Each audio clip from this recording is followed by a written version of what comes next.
नमस्कार, knocking-news.com में आपका स्वागत है। आज हम बात करेंगे कि जो मोदी जी ने सेहत के मंत्रालय का, स्वास्थ्य मंत्रालय का नया मंत्री जिनको बनाया है, उनके चुनने के पीछे की काबिलियत क्या है, वो कौन सी वजह है जिसके कारण उनका चयन किया गया। बहुत सारे दूसरे और भी विकल्प उनके पास हो सकते थे, लेकिन उनकी पहली प्रायोरिटी, पहली पसंद मनसुख भाई ही क्यों थे। मनसुख भाई में वो कौन से रत्न लगे हुए हैं, वो कौन सी चीज़ें हैं जिनके कारण डॉक्टर हर्षवर्धन जैसे एक पुराने मंत्री को, एक हेल्थ के एक्सपर्ट को एक तरफ रख दिया गया और उसकी जगह मनसुख भाई को लाया गया। बहुत सारी बातें हैं, बहुत सारा बैकग्राउंड है और मनसुख भाई की कुछ फितरतें भी हैं जिनको मैं आपके सामने रखूँगा कि वो किस वजह से, लगातार उनकी गतिविधियां क्या थी जिनके कारण मनसुख भाई मोदी जी की पसंद हो सकते हैं। क्या वो फार्मा लॉबी के लिए काम करने वाले व्यक्ति रहे हैं? क्या फार्मा लॉबी से उनकी नज़दीकियां रही हैं? क्या डॉक्टर हर्षवर्धन वो नहीं कर सकते थे जो डॉक्टर मनसुख कर रहे हैं? दोनों मंत्रियों के बीच में काबिलियत की तुलना क्या है? इस सब पे आज का वीडियो होगा। कहीं मत जाइए, चैनल को सब्सक्राइब कर लीजिए और अगर आप इस चैनल को सपोर्ट करना चाहते हैं तो आप अपना अंशदान दे सकते हैं। डिस्क्रिप्शन में यूपीआई आईडी है, उसको निकाल लें और वहाँ से आप अपने किसी भी ऐप के ज़रिए भुगतान भेज सकते हैं। चैनल को सब्सक्राइब कर लीजिए। वापस लौट रहे हैं। वैक्सीन को लेकर तो बुरी खबर आ गई है। कोरोना है भी या नहीं है, जो आपके जीने की पहली शर्त होगी आपको वो करनी ही होगी। और विचलित करने वाली खबरें, सबसे ज़्यादा मुनाफा बाजार को हो रहा है। वायरस है, उसका हवा में खुल जाना, इससे बड़े सवाल खड़े हो गए। इस पर बातचीत करेंगे। नमस्कार।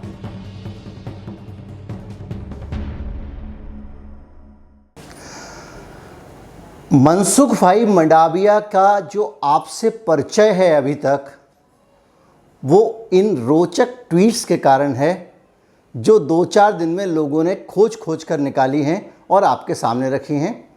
इनमें वो बाकायदा बोल बच्चन वाले अजय देवगन की तरह की अंग्रेज़ी का इस्तेमाल करते हैं और बहुत रोचक तरह की अंग्रेज़ी में वो अपने ट्वीट करते रहे हैं और लोगों ने इसको उनकी शिक्षा दीक्षा के स्तर से जोड़कर वायरल किया है। ट्वीट बहुत रोचक हैं, इसलिए मैं यहाँ शेयर कर रहा हूँ और इसलिए भी शेयर कर रहा हूँ कि अभी तक हम में से ज़्यादातर लोग मनसुख भाई को इन ट्वीट के ज़रिए ही जानते हैं। ये ट्वीट करने वाला जो आदमी है उसकी काबिलियत मनसुख भाई की काबिलियत के तौर पे देखी जा रही है, लेकिन उनकी असल काबिलियत क्या है ये देखते देखते वीडियो जब आप आगे बढ़ेंगे तो आखिर में आपको पता चलेगी, उनके खेल भी पता चलेंगे।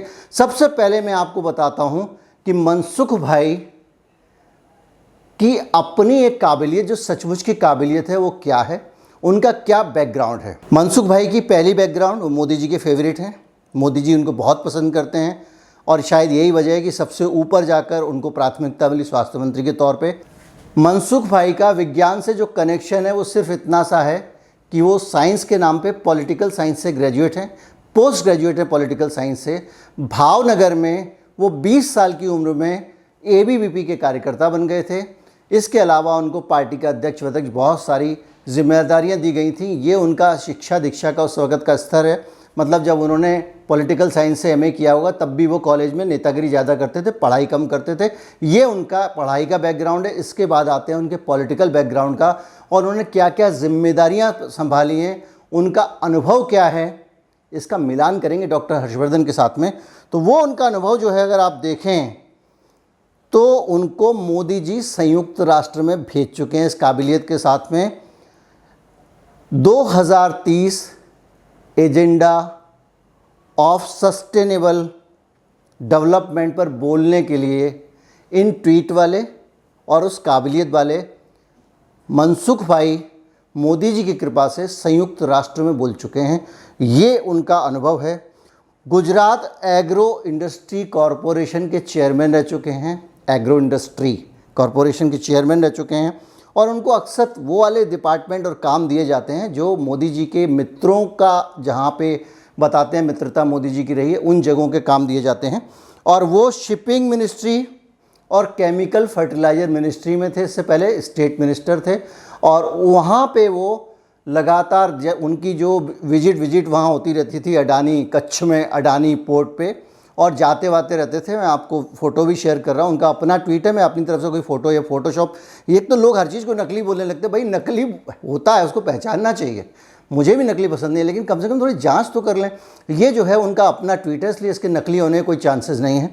इसके अलावा उनका जो बैकग्राउंड है वो सिर्फ इतना ही है कि वो पूरी दुनिया घूम चुके हैं, पूरा देश उनसे 14 देशों की विदेश यात्रा कर चुके हैं, ये उनके बायोडाटा में लिखा हुआ है।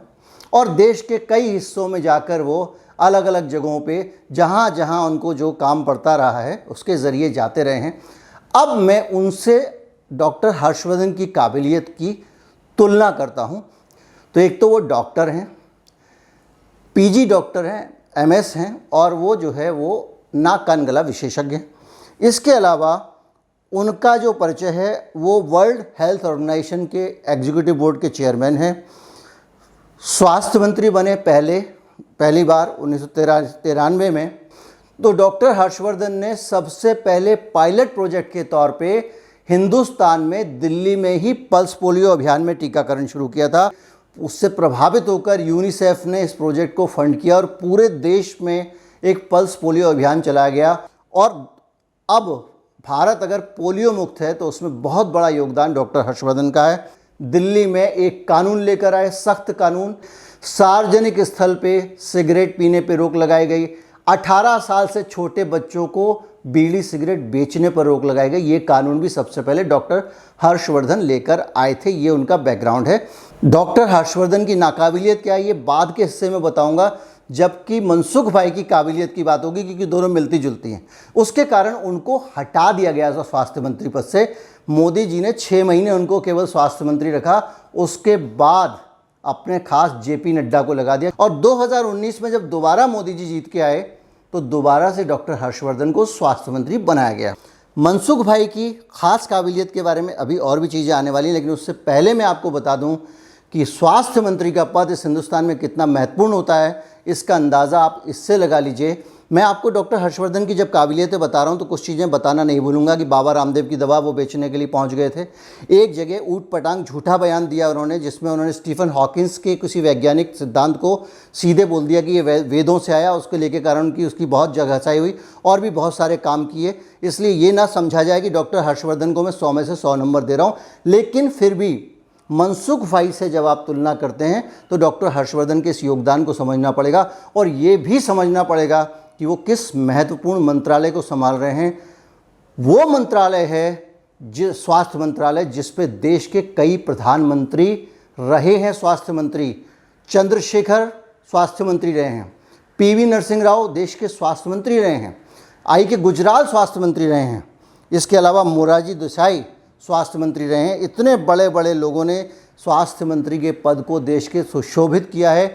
उस स्वास्थ्य मंत्री के पद पर जहाँ पे सारा फोकस देश के गरीबों को स्वास्थ्य सुविधाएं पहुँचाने वाला होता था, मनसुख भाई आए हैं जो कहाँ घूमते हैं। अगर 1 तारीख से आज तक का आप अगर हिसाब लगा लें, जब वो स्वास्थ्य मंत्री नहीं थे, ये रिकॉर्ड पे है, जब वो स्वास्थ्य मंत्री नहीं थे तब भी स्वास्थ्य से जुड़ी फार्मा कंपनियों से लगातार संपर्क में रहते थे। एक मंत्री फार्मा कंपनियों के साथ संपर्क में कैसे रहता था, वो वहाँ पर जाके उनके दफ्तर में, उनके फैक्ट्रियों में चक्कर क्यों लगाता था, इस बात का जवाब सबके दिमाग में चाहिए, सबको चाहिए। मैं आपको बताता हूँ कि हाल में मनसुख भाई स्वास्थ्य मंत्री बनने से पहले कहाँ कहाँ जाकर संबंध बना रहे थे। सबसे पहले मैं आपको बताऊं, एक तो सबसे बड़ी बात यह है कि उनका काम, स्वास्थ्य मंत्री का काम किसी भी तरह से, किसी भी मंत्री का काम प्राइवेट फैक्ट्रियों में चक्कर लगाना नहीं है, प्रधानमंत्री का काम भी नहीं है जो बार बार वो टीका फैक्ट्रियों में चक्कर लगा रहे थे। मनसुख भाई पूना जाके सीरम इंस्टीट्यूट का तीर्थाटन करके आ चुके हैं। उन्होंने, ये वही मनसुख भाई है, 1 जुलाई को, 1 जुलाई ज़्यादा दिन नहीं हुए हैं, हिंदुस्तान में जो दवा प्रतिबंधित हो चुकी है रेमडेसिविर, जिस दवा को WHO ने कहा कंडम है, जिसको हमारे डायरेक्टर जनरल ने कहा और खुद प्रधानमंत्री मोदी ने कहा कंडम है, उसको लेकर ये अपनी पीठ थपथपा रहे थे कि हमने इतनी कंपनियों में दवा बन गई, इतने डोज सुनिश्चित हो गए। इससे आप अंदाज़ा लगा सकते हैं कि एक प्रतिबंधित दवा सारे अस्पतालों में इतना जोर शोर और उत्साह से क्यों बनाई जा रही थी, और इसके लिए वो कंपनियों को थैंक्स कर रहे थे मंत्री जी। दूसरे ही दिन उसके मंत्री जी पुणे में दिखते हैं, सीरम इंस्टीट्यूट में जाके राउंड मार के आते हैं। आजकल देश केंद्रीय मंत्री, प्रधानमंत्री उनके सीरम इंस्टीट्यूट के राउंड बहुत मार रहे हैं। वो वहाँ गए हैं, एक प्राइवेट कंपनी में इस देश का मंत्री जाता है और वहाँ पे जाके मिलता है, और उसके बाद में वही मंत्री पूना की एक और कंपनी में जाता है जो है हिंदुस्तान सैनिटाइज़र कंपनी, और वहाँ पे भी जाकर वो कहता है कि यहाँ बहुत अच्छा काम हो रहा है, बहुत सारा सैनिटाइज़र बन रहा है वगैरह वगैरह। आप अगर 2 जुलाई को छोड़ दें, 1 जुलाई को छोड़ दें, 2 दिन हो गया, ये इत्तेफाक हो सकता है, लेकिन बार बार कितने इत्तेफाक होंगे। इन्हीं 7 दिनों के अंदर फिर से 4 जुलाई को मंत्री जी गुजरात की एक टीका कंपनी में पहुंच जाते हैं, और वो है कैडिला जाइडस की मैन्युफैक्चरिंग फैसिलिटी। वहाँ पे जाते हैं, वहाँ पे भी दौरा करते हैं, और वहाँ पे भी फैक्ट्री के जो मालिक हैं, जो बड़े लोग हैं, उनके साथ मीटिंग करते हैं। इतना ही नहीं, मनसुख भाई जो है, जो भारत बायोटेक का टीका बनाने वाली जो कंपनी है एस्टर, उसकी भी परिक्रमा लगाए हैं इस बीच में, वहाँ जाके भी मिल के आ गए हैं। वो कौन सी मीटिंग इस देश का स्वास्थ्य मंत्री है जो टीका कंपनियों के पास जा जाकर कर रहा है, फार्मा लॉबी के पास जा जाकर कर रहा है, ये इस देश को जानने की ज़रूरत है। ये बड़ा सवाल है। ये काबिलियत है मनसुख भाई की, जिनके कारण इनको स्वास्थ्य मंत्री बनाया गया। इन सारी चीज़ों के बीच में अब मैं अगर बात करूं डॉक्टर हर्षवर्धन की नाकाबिलियत की, तो डॉक्टर हर्षवर्धन की नाकाबिलियत ये है कि वो ज़मीन से जुड़े हुए नेता हैं। डॉक्टर होने के बावजूद 2 बार बहुत महत्वपूर्ण लोगों को, कपिल सिब्बल जैसे लोगों को, जेपी अग्रवाल जैसे लोगों को दिल्ली की चांदनी चौक से सीट से हराकर सांसद बन चुके हैं, दिल्ली के स्वास्थ्य मंत्री रह चुके हैं। ये उनकी नाकाबिलियत है। और उससे भी ज़्यादा बड़ी इनकी नाकाबिलियत ये है, वो सरल स्वभाव के हैं और किसी से डील वील लेन देन करने की काबिलियत उनमें नहीं है। जो उनको जानते हैं वो अच्छी तरह से जानते हैं। सरकार का जो कामकाज स्पीच कर रहा है, उसके आधार पर अगर लोगों की राय डॉक्टर हर्षवर्धन के बारे में कुछ बनी हो, उसके आधार पर वो उनको अच्छा या बुरा समझते हों, वो अलग बात है। लेकिन डॉक्टर हर्षवर्धन को इंडिविजुअली जो लोग जानते हैं, वो ऐसे व्यक्ति हैं जो गुंताड़ेबाजी वाला काम जो होता है वो नहीं कर सकते। और जब हिंदुस्तान में बड़े स्तर पर वैक्सीन की खपत हो रही हो, सैनिटाइज़र की खपत हो रही हो, दवाओं की खपत हो रही हो, बहुत सारे वेंटिलेटर खरीदे जा रहे हों, बहुत सारे ऑक्सीजन प्लांट लगाए जा रहे हों, उस वक़्त ऐसे मंत्री का क्या काम जो इलाज पे ध्यान देता हो। आज खुद जब कैबिनेट की पहली ब्रीफिंग हुई है तो मनसुख भाई सबसे ज़्यादा जो सरकार की उपलब्धियां गिना रहे थे वो डॉक्टर हर्षवर्धन की गिना रहे थे। डॉक्टर हर्षवर्धन जो हैं, उनकी जो नाकाबिलियत है वो यही है कि वो थोड़ा सा गणित, भूगोल, विज्ञान, सेटिंग वेटिंग में ढीले हैं। आरएसएस के स्वयंसेवक हैं और उनका प्रचंड विश्वास है कि जो है संघ की विचारधारा है वो बहुत महान है। बहुत पुराने स्वयंसेवक हैं और वो अपनी जो ही वो जी जनाब वाली जो आरएसएस है उससे आते हैं। ज़्यादा गणित, भूगोल, विज्ञान जो भी सेटिंग वेटिंग है उसमें वो कमज़ोर हैं। और जब इतनी सारी परचेजिंग हो रही हो दवाओं की और दवा कंपनियों के साथ में आपको डील करना हो, तो उस डीलिंग में डॉक्टर हर्षवर्धन ज़्यादा खरे नहीं उतरते हैं। इस वक्त जो दौर है वो अस्पताल बनाने से ज़्यादा दवाओं के इंतज़ाम का, टीकों के इंतज़ाम का दौर है। इसलिए एक ऐसे आदमी की ज़रूरत है जिसका टीका कंपनियों से, दवा कंपनियों से अच्छा सा राबता हो। मनसुख भाई जो है केमिकल फर्टिलाइज़र वाले, पोर्ट ट्रस्ट वाले, पॉलिटिकल साइंस के ग्रेजुएट, ये सब काम ज़्यादा पॉलिटिकल तरीके से कर लेते हैं। इसलिए ऐसा लगता है कि उनको ये मंत्रालय दिया गया है। कुल मिला के आपको अब तक हिंदुस्तान में और दुनिया में जो वैक्सीन को लेकर, वैक्सीन के कारोबार को लेकर बहुत सारे जो मैं आपको इशारे करता रहा हूँ, बहुत सारी सूचनाएं देता रहा हूँ, उस दिशा में एक और नई शुरुआत यहाँ होती हुई लग रही है। डॉक्टर हर्षवर्धन को आपने हटा दिया, लेकिन आपके मनसुख भाई कैबिनेट की पहली जब प्रेस कॉन्फ्रेंस करते हैं तो वही उपलब्धियाँ गिनाते हैं डॉक्टर हर्षवर्धन की हैं।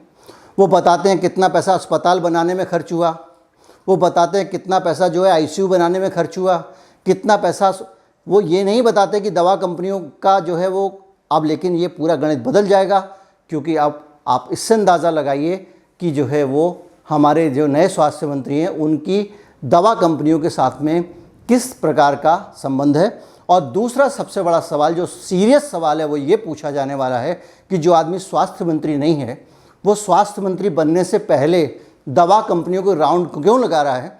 और जब कोई व्यक्ति अगर कैबिनेट में मंत्री बनता है तो प्रधानमंत्री के अलावा कोई नहीं जानता कि वो किसको मंत्री बनाने वाले हैं। ये प्रधानमंत्री का विशेषाधिकार है। ये सूचना अगर पहले पहुंच जाती है एक व्यक्ति के बाद में पास में, वो व्यक्ति जो प्रिविलेज व्यक्ति रहा हो, जिसको मोदी जी ने कई बार मौके दिए हों, और वो मंत्री बनने से पहले अलग अलग टीका संस्थानों में, चाहे वो भारत बायोटेक का हो, चाहे वो आपका सिप्ला जाइडस का हो या पुणे इंस्टीट्यूट का हो, एक हफ्ते के अंदर ही तीर्थाटन करके आ रहा है, मत्था टेक कर आ रहा है, तो आप अंदाज़ा लगा लें कि अंदर ही अंदर इस सरकार की आने वाले समय में प्लानिंग क्या है और इस कैबिनेट का स्वरूप क्या होने वाला है। आशा करते हैं आपको वीडियो पसंद आया होगा, और अगर ये वीडियो पसंद आया है और आप चाहते हैं कि इस तरह की निडर पत्रकारिता, ये बातें कोई भी बड़ा से बड़ा फन्ने का चैनल आपके सामने बोलने की हिम्मत नहीं रखता है, क्योंकि उनको हर महीने बिल बनाना पड़ता है। उन विज्ञापनों का जो उनको मिलते हैं बहुत बड़े बड़े नेशनल चैनलों पे, रोज़ आधे घंटे का विज्ञापन अगर उत्तर प्रदेश सरकार का चलता है तो वो कभी भी बंद हो सकता है। तो आप चाहते हैं कि ईमानदारी से पत्रकारिता हो और पत्रकारिता आपके लिए हो, तो उसका भुगतान भी आपको ही करना चाहिए। जाहिर बात है सब लोग भुगतान करने में सक्षम नहीं हैं। जिनकी अपनी क्षमता नहीं है, जिनके पास में अतिरिक्त धन नहीं है, अपनी ज़रूरतें पूरी कर रहे हैं, उनसे निवेदन है कि कोई अनुदान ना दें।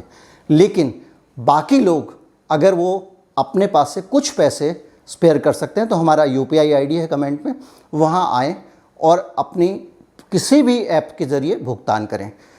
ये वीडियो ज़्यादा से ज़्यादा लोगों तक पहुँचाएँ, क्योंकि ये बातें कोई और नहीं बताएगा कहीं पे भी, ना YouTube में ना नेशनल TV पे। तो आप ही को पहुंचानी पड़ेगी, आपकी जिम्मेदारी है।